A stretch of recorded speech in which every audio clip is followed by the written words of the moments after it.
Yeah, hello and welcome to the first episode of the third season of our now bi-weekly Spielworxx chat. My name is Uli Blennemann and I hope you all had a great and fantastic start into 2022.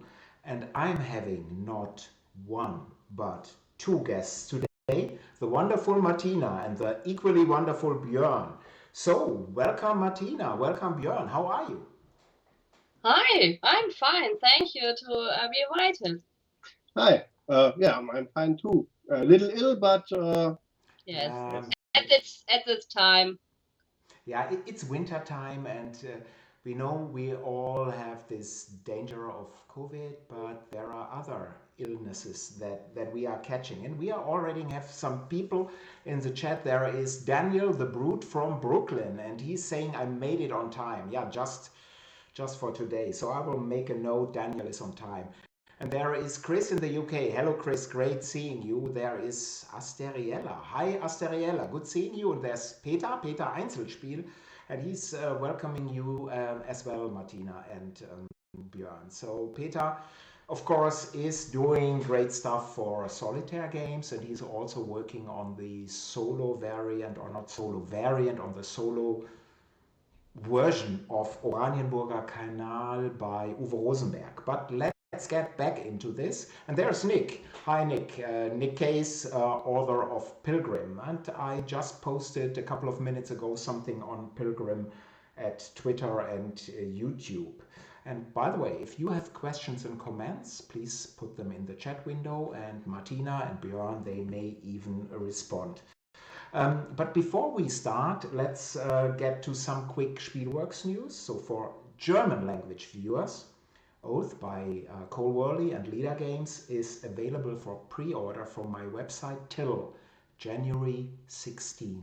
That is next Sunday. So if you are interested in the game, please hurry. This is the German edition of the game.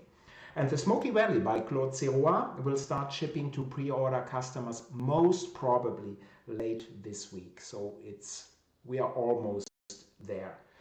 But after this rather longish introduction, back to Martina and Björn. Starting with Martina, who are you and what are you doing for a living?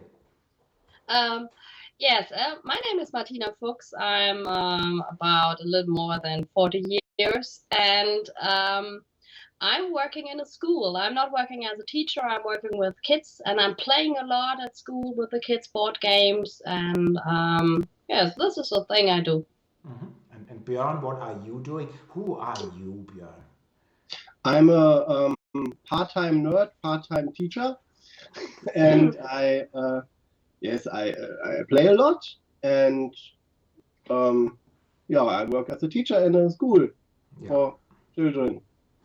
Yeah, teacher. In my opinion, it's one of the hardest jobs you can get. My mother was a teacher, so when I started studying, that was probably shortly before the war. When I started studying, then I said, well, one thing you're not doing, never become a teacher, because I know how tough, how hard this job is. So always say I'm so respectful for if anybody is working at school and doing stuff there.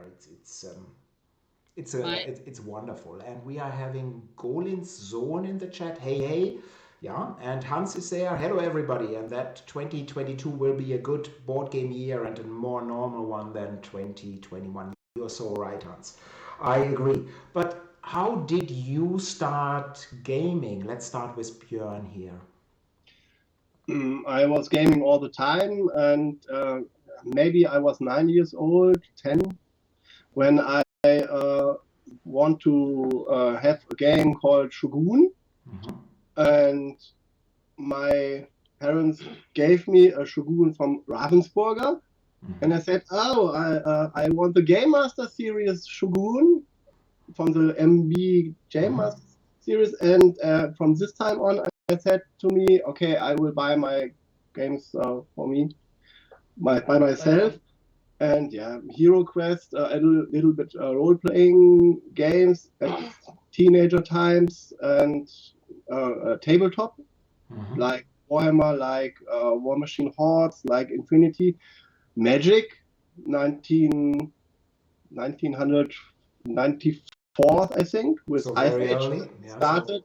Yes, and from there, after I hadn't so much time for tabletop games, I started to go board side into the board game hobby. Yeah. And there I play almost everything, I think. Yeah, and Yes. listening to you, Björn, I have to correct you a little bit. You're not 50% or half-time nerd, you're a 100% nerd plus a teacher. So you've done everything. But Martina, how did you start gaming? I started, I think, very normal for a German family. We always played games. We played a lot of Spiel des Jahres, Game of the Year games. And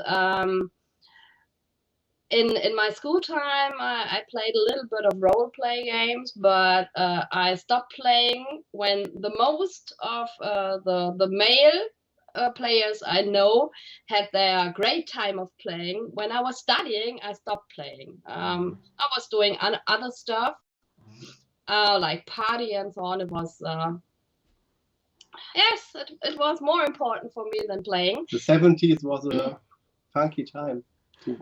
Yes, something like this. And at about 2008, I started playing with games like Dominion and so on. It was a game I was really started playing with, and since there, I'm playing a lot. Never look back from there. And there is Stefan Risthaus, designer Stefan Risthaus in the chat. Hi Stefan, good seeing you. And there is Matt Wolf, designer Matt Wolf of the fantastic Squaring Circleville, and he's saying, so that's a complaint here to you, need more Spielworxx games in the big background. So yes, Matt, I agree 100%. You're right. Somebody is grabbing something. Yeah, Pax Pamir German edition. Yeah, exactly. Wonderful. But Martina, then at a certain point you met and decided to roll the dice together, right? In the future. So Yes. How did this happen? We were both on Twitter, where I have a Twitter account because I'm a media teacher too. And my kids ask, how do I become a famous YouTuber? And I said I don't know. And so let's try. And I have made a few videos about board games and looked up the social media thing. How do I get into this? And shared my experience with my pupils. And yes, I was on Twitter and I discussed on Twitter about board games. And Martina was wrong on the internet. No, of course not. Of course. About Andor. And Legends of Andor, Legenden von Andor. Yes. And so we talked about this and we said, let's do a podcast. Let's do a podcast because together. I'm a 40+ male white guy. I need a podcast. Right, and let's move to this podcast for a second because Martina, let's tell us a little bit about your German language, of course, podcast, and I'll put the URL of this in the chat, so it's here. So, what is a podcast? So we call it Fuchs and Bear because my name is Martina Fuchs, and it was obvious to take the fox as. Yes, and my name Björn means bear. So it was Fuchs and Bear was born. And my Twitter handle is Yellow Geek Beer. Yes, and we thought about we don't want to do a podcast like every other podcast. I think every podcast thinks this when they start. So we wanted to do something else. And one of the things we do is we take one game and discuss very intensively about this game. We are explaining rules in a podcast, and we're talking about very strategic about this game. And we have one, it is called meta theme, so one theme about all the things we are talking about. And one of the things we are not very short for a podcast. So the shortest thing is the ones in our first ones about 1/2 an hour, 2 hour, and now we're really not under 3 or 4 hours for one episode. Yes. But then we decide to do a smaller thing with just one game in about 15 minutes. And is it good or can it be thrown away? Yes, like this. Ist das gut oder kann es weg? Yeah. And yes, that gives us a chance to talk about shortly about games. Yeah, and about shorter games, not only the long games. So where we can't fill 4 hours. Yeah, you can't talk for 4 hours about Colexicon, and you shouldn't do that. You can, but yeah, is it really necessary? Is the question. But if you can understand German, you should definitely check out this podcast. You have the URL, please check it out. It's really very good, and it's pretty unique, as both described. And there's Steffen. Good to see you.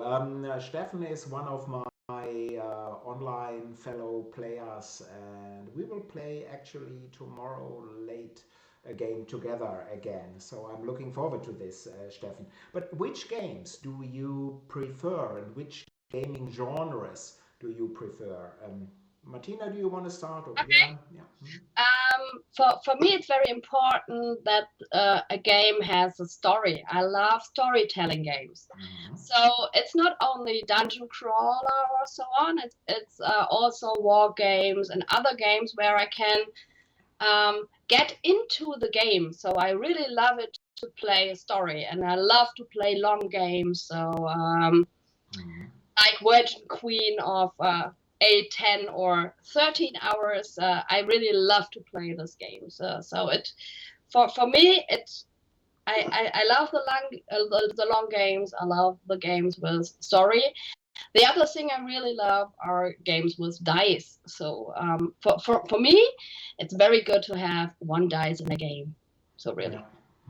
So actually in Virgin Queen, and here I stand, your favorite position, Martina, should be Pope or Protestant, where you roll so many dice and can do so for 6 to 12 hours. So I love that. And I had my first play of Here I Stand. The Protestant, I was playing the Pope, and the Protestant says, I never play again with you this game, because he always loses everything when she got, because I was so good at dicing. Yeah, so you see, it's just a random luck game. But Björn, which games do you prefer? Which gaming genre is your favorite one? I play everything, because I'm interested in the discourse of games, and I like asymmetrical games, hero games where you have different heroes and you work together to achieve, like Kingdom Death Monster or Karak from High to Low, where you have unique characters and settings of but Root and so on, or a Twilight Imperium game where you have very unique factions and very unique takes on things. I love, and I follow different design ideas or mechanics like deck building more than I follow the designers.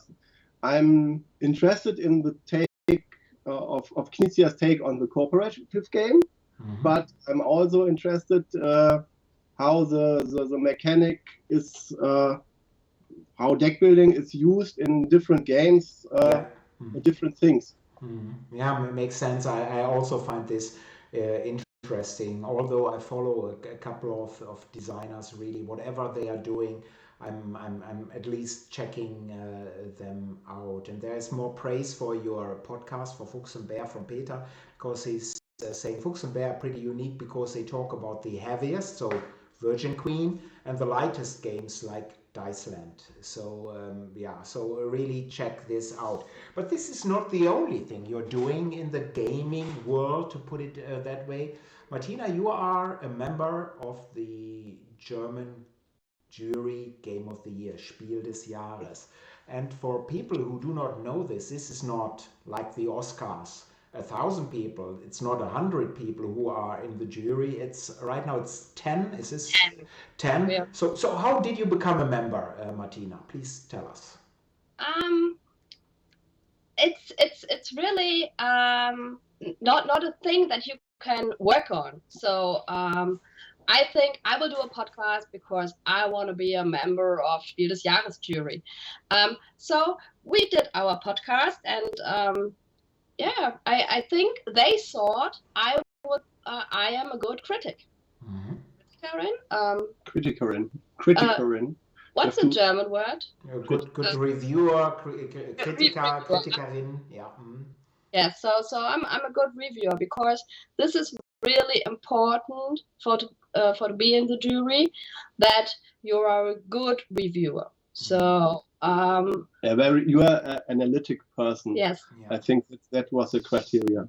And then I get an email from Harald Schrapas, who is the head of the jury, and email with, can we talk? And then we phoned, and then he said, Martina, could you imagine to be in the jury? And then you think and think and think and say, okay, will I do that or not? And then I said, okay, I think it's very interesting to be in the jury.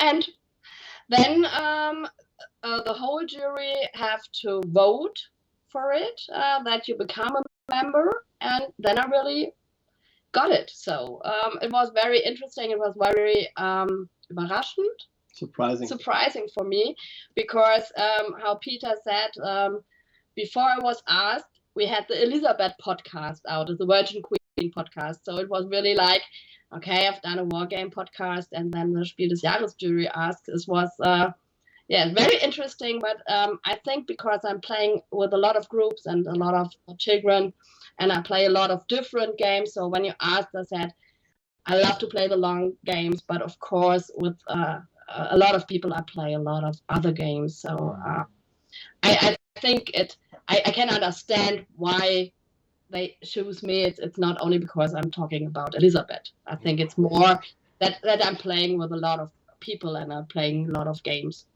Yeah, but more talk about Virgin Queen Elizabeth and more war games in the jury would be so good. So no, of course not. But it's pretty impressive that you are in this jury. And there's Andre. Good seeing you, Andre, my fellow rooster from Hagen. So can only be better this year, right, Andre? Yeah, well, we'll see. It can always get worse. So you are now in the jury game of the year, and of course you have to play, evaluate, play again with different groups, different players, a lot of games, because we all know lots of games are released, and even if you discount the kids games, because there is a children gaming game of the year jury, and if you discount the very complex long games, there are hundreds of new releases per year. So you need to play. It's about 200-300 games a year for Spiel des Jahres and Kenner Spiel des Jahres we have to play. Nice. Maybe nice, but what does this mean? You have now said, well, I prefer these genres, I'm doing these games. What does it mean for you? And let's start with Björn. So I guess you are the first player, the first opponent, if Martina has a new appointment with a new game. So How is this? How are you handling this, and how has this affected your gaming life? If you play complex, then it's easier to get down to games who are lighter. And the ideal game for Spiel des Jahres is a game where you can play right on. You don't read many rules to get in, and this is good because so we can play relatively fast new games and can review them for us for the Spiel des Jahres jury. And it is the view I have now on the range of games is very interesting for me. It whites out the work. Bad games are work. Yeah. And or not the bad games. The bad games you can say, okay, it's bad, go away. But how often do you play, Martina? So let's say a game. There is a game, and somebody from the jury, or you have heard about it at BGG, at Twitter, Facebook, wherever, and you get the game, you play it. You don't like it. You've played it with Björn, two-player game, but you have heard good things. Are you really, after one game, throwing it away because there is so much other stuff, or are you saying, let's play it again, although you are not really fond of this game? How is this done? This is really the problem of the game, when you don't like it. When you don't like it and all the others in the jury say they don't like it too, you throw it away for the first thing. So I wouldn't put it on the table again from me. But if you don't like it and the other in the jury says, oh, this game was so good with this group, or I liked it so much with this group, you have to play it again. And then you try to find out what the other jury members feel and think about it. And we had games like this in last year, because I really was trying to find out what my jury member think of, and I didn't get it. But you have to play it then again and again, and you hope that this game would not be nominated. So you will have to play it a lot more, because when the games are nominated, it's in May we're doing that. I have to answer the phone, but please continue. You see, this is live. But if we nominate the games in May, you really have to play the 6 games the whole time, because we are trying to think about which game can win. So you really hope that when you have a game you don't like, that it would not be nominated. So I'm back. This was not Asmodee. So I'm always, as you know, I'm always hoping that Asmodee buys Spielworxx. No luck here. So, but maybe at a certain point I'm buying Asmodee, and then they are done. But Björn, you mentioned earlier you like to play Twilight Imperium. You like to play Kingdom Death. So what does this mean to you? And how many days of a week are you gaming at all? So is there a single day where you aren't gaming, or does it mean 7 days a game, 7 days a week? There's always a game on the table. In normal times, if there isn't a pandemic outside, we have groups where we meet and play and say, okay, this games we have to play, and then you can choose one. No, and no, we have appointments for groups, and there we test the new games, and it's mostly fun. And it's okay. I like people, so it's a win-win situation. And in these times where we have to test with 2, then we do it not every day, but we have days where we say, okay, we have to get together and put this, let's play 5 games. But Yeah. if you said, well, I've no motivation to do this, then you can honor the game. Really. Okay. And so we Yeah. play So from time to time very much, very You yes, put a lot of a lot of games. hours on certain day so into it's some games, and at some other days it's a little bit lighter. Yeah. You I'm can't play every day. So in some weeks you play 7 days a week, and you have 1 week you only play 3 days a week. It's not that we play every day, but we're playing a lot. So it's always like you're feeling on the day, because when I don't want to play a game, the game has not a good start. So it's not fair to Yeah. the games you're Yes, playing I agree. when you're playing without fun. Yeah, So I agree 100%. Sometimes there is the best game on the table, but sometimes the spark it's simply not there. It may be because of you, of your mood. It may be because of the group. It's a new group, and you really aren't connecting that well, and then the best game has no chance. And I always say, in a wonderful group, even a mediocre game, this is better than a great game in a group where you have no real connection, to where there is no spark initiated. So yeah, a lot depends on your mood. I would agree here. And Peter, of course, he is a solo player. Einzelspiel means solo gaming. He's saying with solo games you can play every day. Yeah, and you don't have to think badly about your opponents, because there aren't any. So this, I now see the advantages here. some games feel like solo games. Also true, yeah. Some games here you're really thinking, oh well, this must be a solo game. Why it is a 5-player game, taking forever.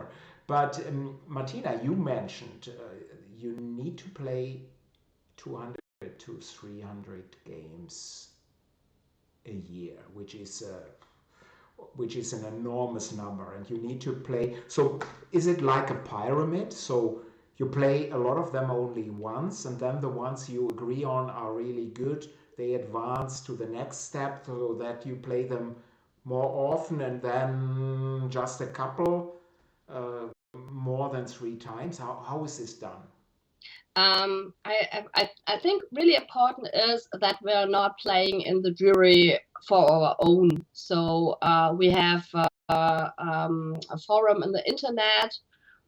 We are discussing the whole time about all the games. Mhm. So when I see that a lot of my jury members say we don't like this game, I can decide by my own. Okay, I want to try it. This is one game we do it on the last shelf, something like this. I can choose for my own. Okay, but I will like this game, so I will try it.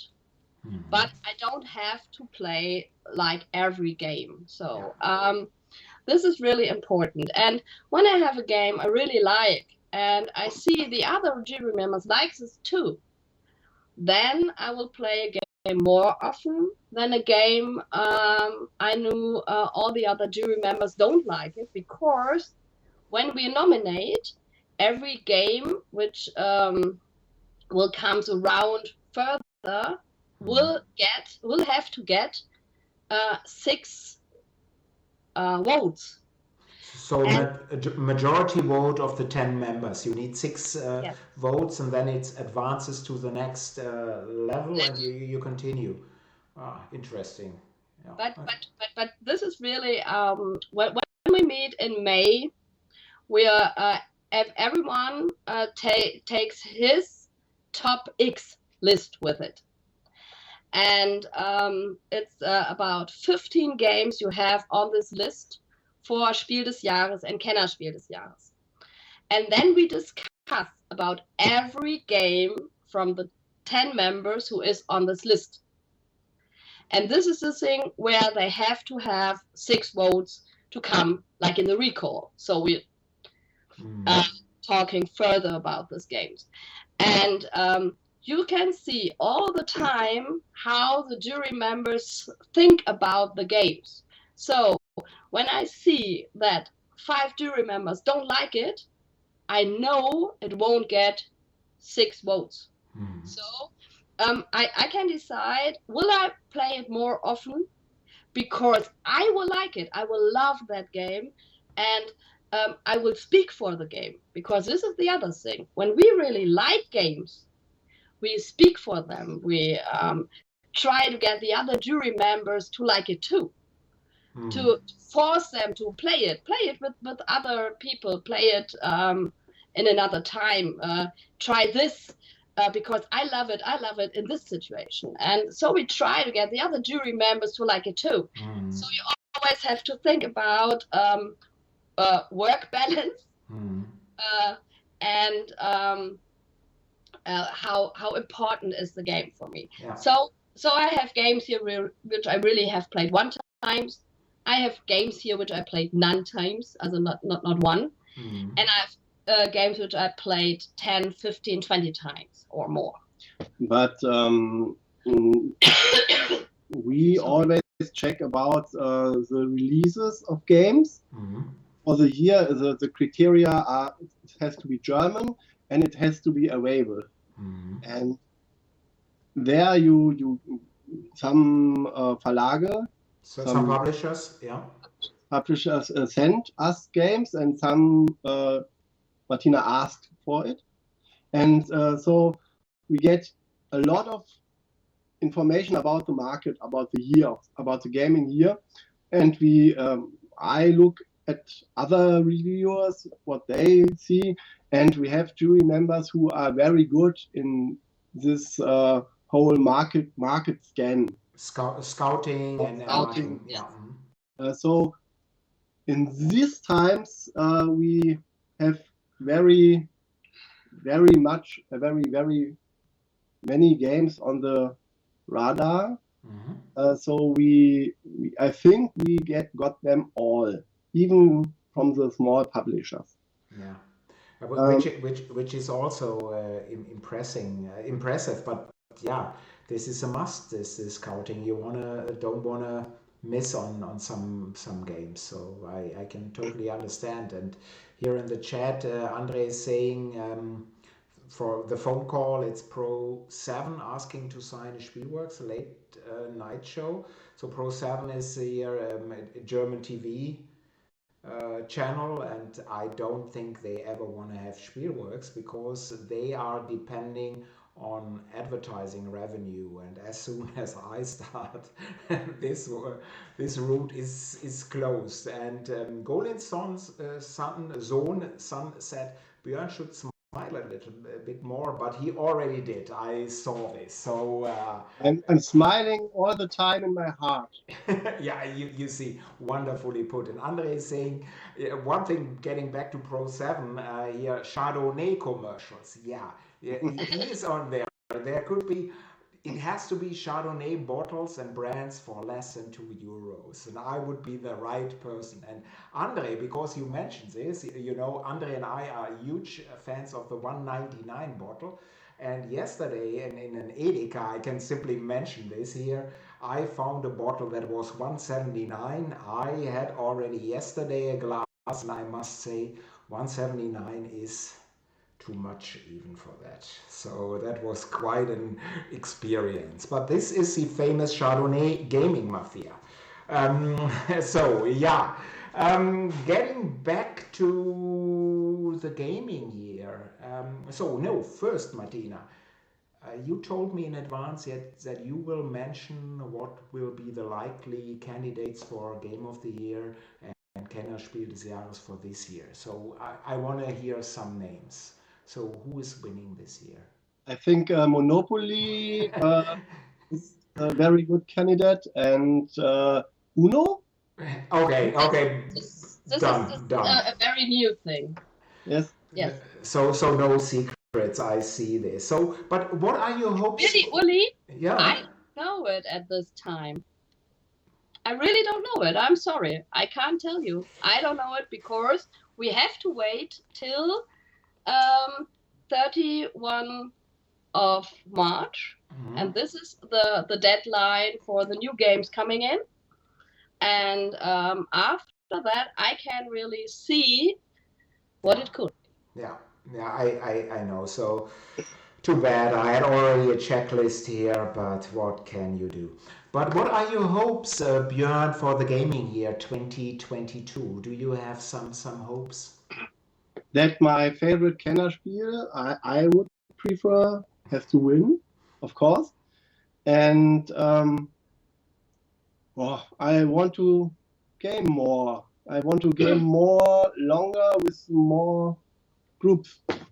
Yeah, so getting out of the pandemic, so to play in person again. And this actually is maybe a quick question to you, Martina, and also to Björn. Are you playing a lot online these days, or are you saying this is so different from playing on the tables that we can't get the game's justice in this way? So are you playing TTS, Tabletopia, or Vessel, and using this for evaluation of a game for Spiel des Jahres, or are you saying no, I'm not doing this?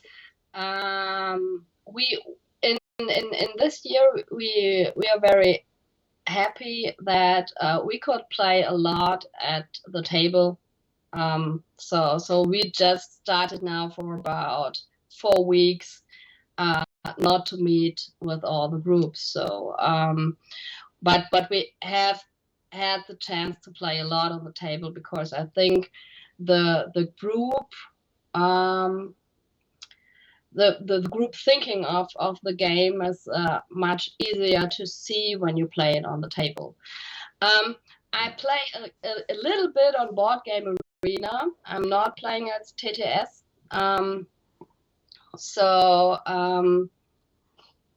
Yes, I try to. I will mention this anyway because Matt, of course, totally objectively is saying thanks in advance for recommending Squaring Circle for Kennerspiel, Martina. Of course, yes. For me as a publisher as well, thank you so much. Yeah.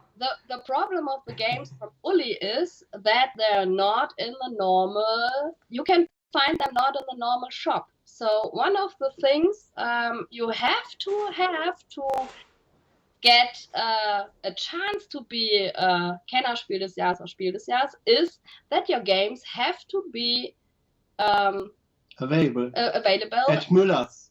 No, not at Müller's, but they have in to general. be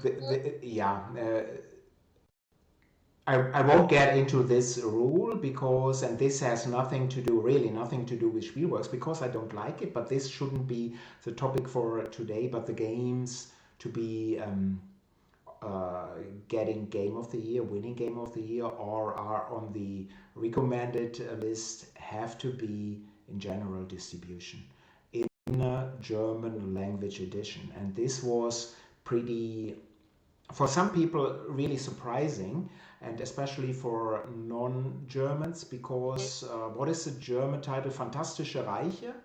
Yes. Fantastische Reiche was nominated in 2021, so last year. We are already in 2022, and the English language edition is from a couple of years ago, so from WizKids. So it doesn't mean 2017. So it doesn't mean, let's say there is an English edition and it's out there, and there is a German edition and it's coming out later, that it has no chance. No, the German edition, although we all know this is now an international prize, or the international gaming prize for tabletop games, it's still, the rules are very much a German thing.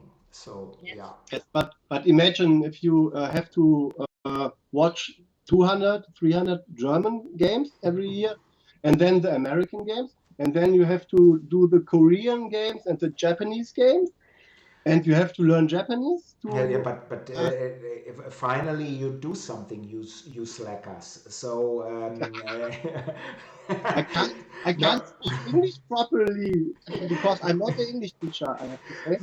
And Um, when this job were a job where we will be paid for, we can talk about it. That we can play all the English but I couldn't play French games or Spanish games or so on. So Yeah. um, you No.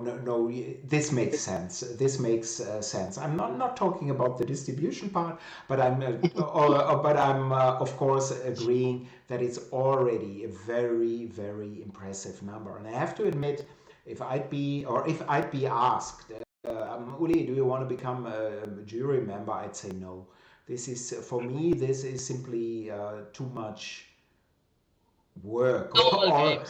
or I would just look what the others are recommending and say, yeah, I think this is a great list. So I agree. So I think it's impressive work that you are doing, and you see what you've achieved with the Jury Spiel des Jahres. Again, this is the #1 gaming prize worldwide these days, and you see this on BGG. Your recommendations are coming out. You can immediately see in the hotness the recommended games are out there in the top spots, and this is really pretty impressive. So, and yeah, Björn.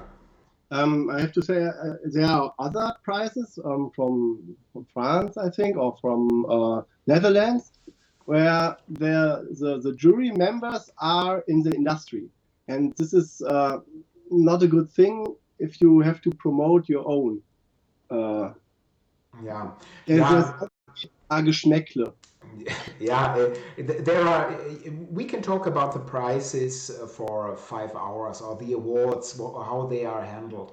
There is a certain way where you can say a popular vote, like Deutscher Spielepreis, may be the better one, but we'll see. We are all gamers. A normal family gamer who is a very casual, buys 3 games a year, he would never vote online for a Deutsche Spielepreis. You see, there's always you can't say this is the best and the rest is really bad. So, and there are rules. Every jury, every group can do their own rules, and that's what it is. So I know from Twitter that you wanted to ask me some damned questions, Um, and if you want to do so, let's see what you want to say. And Hans, by the way, is saying I agree with you, Björn, as a Dutch player. Yeah. I just wanted to tell another thing because it's important for what we have the prize game of the year. It's not to say this is the best game of the year. It's the best game for new players to get into the hobby, for new players to get shown what for wonderful games we have here. And this is really a very important thing, and this is really a thing.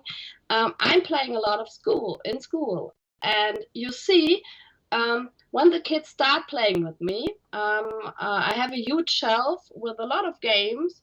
What pull they out? Monopoly and Uno, Yeah. because those are the games they know. This year. And after 3 or 4 weeks with me, they put out other games because they get to know there are a lot of better games than Uno and Monopoly. They can play it. And I think this is really important that the prize is not a prize for the best game.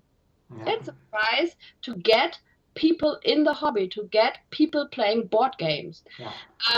And I think like a game this year was Micro Macro, a game where we have to discuss if it's a game really, because it's more Deduction or whatever. yes. An activity. But when you see new people, the reaction of this game are always, wow, I've never seen that. This is so cool. Can we play the next thing? I had no group with not everyone wanted to play a second time or a third time or so. And they were all like, "Who impressive, cool game." And I think this is so important for me to get more people into playing board games, because playing board games is such a wonderful hobby. And then there's Kennerspiel for the, and then we say, hey, look at Spielworxx. Yes, now we talk business. No, but I agree, Martina, 100%. And I'm always a person who would like to see the broadest possible definition what a game is. If we are saying this is not a game, this is not a game, then we are already closing doors, which I don't think is a good thing at all. So for me, this is it's not my type of game, but I think it's a wonderful game. It's a wonderful author, and of course the company, the publisher Edition Spielworxx is also a great publisher. Also, the success is really well deserved. But Trashorama, great name by the way, said when I mentioned there are people who are just buying 3 games a year. 3 games a year, there are people who do that, yeah, and even 2 games and even 1 game and even no game. Because for some people, I have some friends who don't game at all. I tried with various simple games, various genres, is simply, you see, they will, because I'm suggesting this, they will start, but you see, no, it's nothing for them. It's happening. Yeah, and Nick is saying like the American World Series. Yeah, American World Series. The title is a misleading part. The award is absolutely valid. The issue, for me at least, is the inference of it being an international award, whereas it is entirely focused on the German market. Yes, in my opinion, you're right in a way, Nick. I think a couple of years ago, Tom Felber, especially when he was just head chairman of the jury game of the year, he broadened it to an international award, and I think till it was possible. I'm not sure if you were there in 2021. Gen Con, the Jury Spiel des Jahres, had their own booth to present the winners. And I have my issues with the jury, and I can see your point here. And but I think still the achievement is that you have something like a lighting tower there, and people are looking to this. If this is really fair, or maybe some other awards should get more recognition, yeah, could probably, but it is what it is in this. Trashorama, by the way, this is Chad Roberts from BGG. Chad, good seeing you. And of course, you are having a great name here. Yeah, and hopefully this year, 2022, we will meet again, Chad. This would be great. But getting back, because we are already pretty late, so do you have some questions for me? Otherwise, For me, it's one question. When you're doing translations and you don't like the structure of the rules, like we had Pax Pamir, is it very hard for you to have to stay at the structure when you're doing the translations? Have you the chance to rearrange it? Excellent question, in my opinion. Most of the time, no. So sometimes I don't like the structure of the rules, but most of the time you have to stick to the basic layout of the pages. So what is on the English rules on page 5 has to be there on German page 5. Sometimes there is a little bit of a leeway, but normally the illustrations stay there, and we all know German, we bloody Germans, German is wordier, and if there is already a lot of text in English language on a page, then you have to stick with this, and no matter what it is. Sometimes there is some leeway, sometimes there is one long, 3 lines long English language sentence, and I'm able to break it into 3 German sentences. Yes, but normally the structure has to remain. My worst translation job ever was War of the Ring from this Italian company. Is it Nexus? Ares? Nexus? At that time, I think it was Ares, and this was done for Phalanx in Netherlands, and also a German edition had been done. And first, we had only 6 weeks to translate everything, also the cards, and for this huge game that was way too short, but we had to use the same structure. And in this first edition of this classic game, it's a wonderful game, it's an outstanding design in my opinion, but in this first edition the rules were horrible, really horrible, and I made a couple of suggestions. Can we change this? And I probably need 4 pages. The answer was no. And yeah, and you're doing this. Of course, you can say, well, in this case, we are not doing this game. But often, it's also a market consideration. If you see how good this game is, you want to do this. It's simply a business decision. So your question is sound, but most of the time you have to use that structure. And I'm not sure, let's say, if Asmodee with their localization studio in Essen is doing this. I think they have a little bit more leeway because they have more economic power to say no, no, no, we are doing it in our way because we have a lot of experience. And yeah, but yeah, it is what it is. Yeah. Yes. We had another question from Twitter from Tabletop Games blog. After Oath Pax Pamir, what will you do next for translation? For localization, we will do John Company 2nd edition. So this should be out or available for pre-order, not out, of course, in sometimes in February. So, and yeah, and by the way, hello Jonas, good seeing you there in the chat. Yeah, so John Company should be the next localization, yes. And how hard is it to translate Friesisch from Uwe to Hochdeutsch, to German? Pardon? I didn't get this. How hard is it to translate the works from Uwe Rosenberg to real German?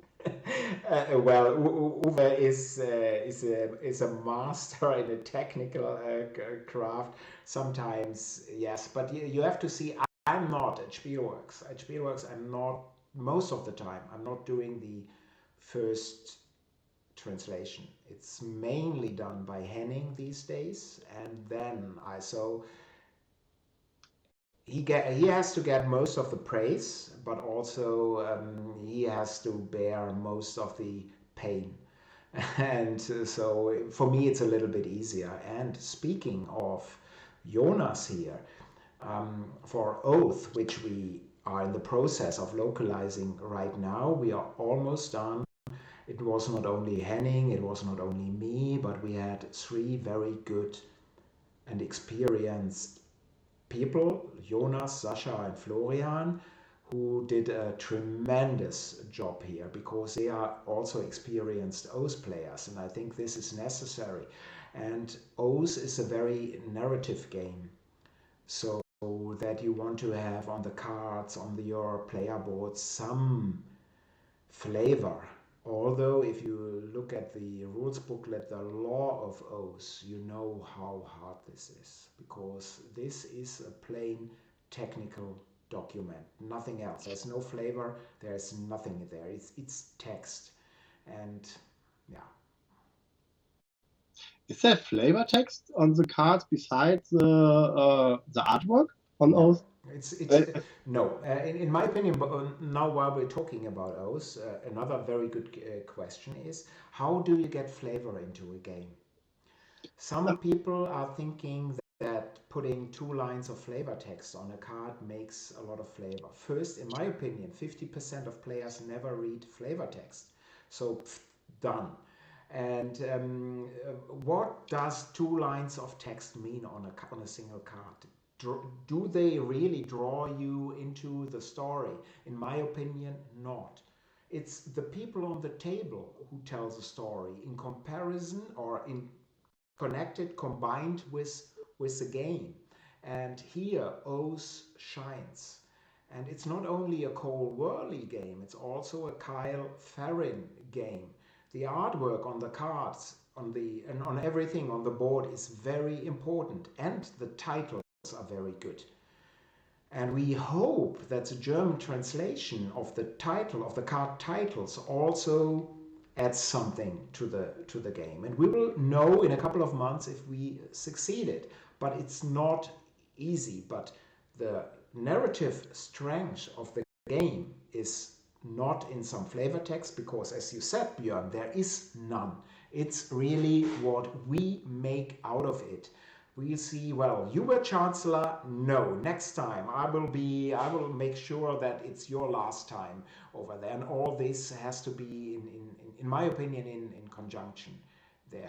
And you have to have the players for this. Yes. Because if you can't make up my beer Pirium, which I am the chancellor, nobody will remember this. And this is the I haven't argued with a person about this. He said Oath has no world building. No, it has a lot of world building, because you are building the world, because it's very, very open for the stories you want to tell. And the Kyle Ferrin does a very good job to give just enough for the mind for this world you build with your players together. I agree 100%, and we have some. We have Daniel, the brute from Brooklyn, is also saying, I think flavor text on card is silly. Wholly agreed, and Jonas is saying title and artwork are important in this case. So I agree, but others, of course, may disagree and think that flavor text makes a story. In my opinion, no. But I've just have a very few title, like Dead of Winter is one of the games I really love, the flavor text, and I love the system. So I think there are a few games where you can get story about the flavor text. You can set the mood in the flavor text. You can make a mood, a feeling about the game in the flavor text with some lines, but not all titles do this. Yeah, and I'm not dismissing flavor text on cards at all. It's just, if you think that flavor text makes a story, you're wrong. You're wrong. If this is just a small addition so that you are even drawn deeper in the game, fine. But if 50%, and this is really my experience, 50% of people never even read the flavor text, and if you're saying the designer or publisher, you get the story via reading the flavor text, then you're wrong. So you were simply, this can't really work. And also we have to say, that in a lot of tabletop games, the writing is not that great. And then putting a lot of emotions or flavor into 2 tiny lines in italics that you cannot read across the table anyway is it's a little bit, it's asked too much. This can't really work. Tabletop games, in video games, we have the visuals, we have maybe even people are speaking there. So, or there may be supporting text. So there is a lot. But in a tabletop game, to have the same immersion, the same experience, this has to be in your head. You have to be in this story. This is both more difficult, but it's also in a different way easier to achieve this, depending on the people. We have some gamers, as we all know, who are just interested in the mechanics, and they don't care what is there flavor, is there a story? No, but if I put that worker on that space in turn 5, I get in turn 6, I get more out of that. And this is also fine. This is just a different group of players. Final question. If you have a final question, do it now. Otherwise, I go to bed. Oh, it's Oh. fine. If not, that's I don't also have fine. a final question. Do you have one? No. Go on. Okay. Do you have enough? You can ask the final question if you No, want. I have no final question for you. So it was my pleasure having you both here. And I think you both gave insights here. As Matt said, Squaring Circle should be Kennerspiel des Jahres. And I still am waiting for the list of Gaming of the Year. So you can send it by Twitter tomorrow or maybe on the weekend. And I'm looking forward to this. But thank you very much, Martina. Thank you very much, Björn. This was, to my mind, lovely. And You should really open your wallet and buy Asmodee to have the distribution power to bring the games to the jury. Right. I think about this. The asking price is probably fine. If people want to reach you, Martina, Björn, how can they best do this? They can write us an email. They can watch at our website. They will get the emails to reach us. And we do a lot about Twitter. So you can reach us about Twitter, about Yellow Geek Bear or Miss Baby. So Björn, can you put mine? Can you put mine too? No, just your Björn. So that tells you something, Martina. So these are the two Twitter handles, and as Martina said, both are very active. But please, I posted the URL. Please check out Fuchs and Bear, the podcast. It's really good if you're speaking German, if you understand German, and on that website you also get contact info.